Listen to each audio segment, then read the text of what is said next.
There, where he struck the river. He bleeds. The water turns to blood.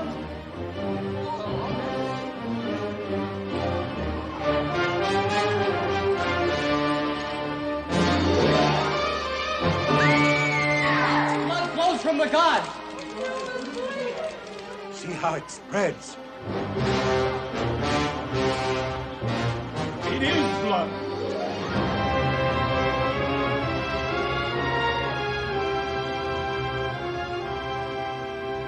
That you may know the power of the Lord.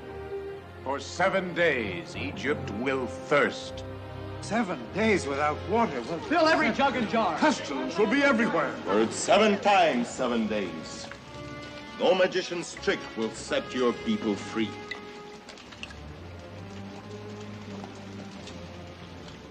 Sacred water, make pure the flood from which you came.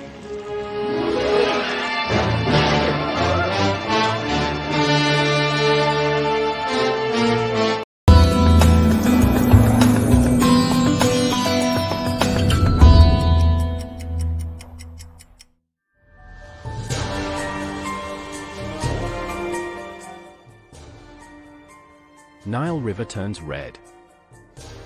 For all of us believing people, we know what this means to be ready and awake.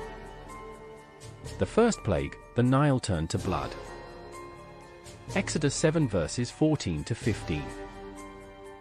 Now, let's rewind several thousand years to the epic story of the Hebrew nation's exodus from Egypt.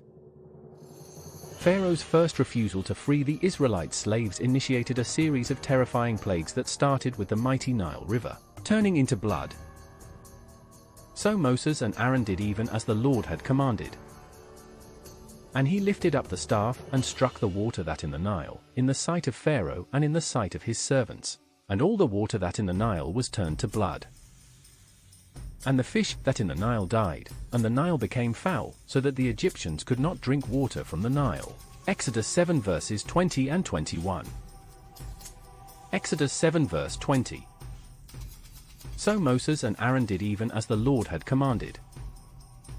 And he lifted up the staff and struck the water that was in the Nile, in the sight of Pharaoh and in the sight of his servants, and all the water that was in the Nile was turned to blood. Revelation 16 verse 4.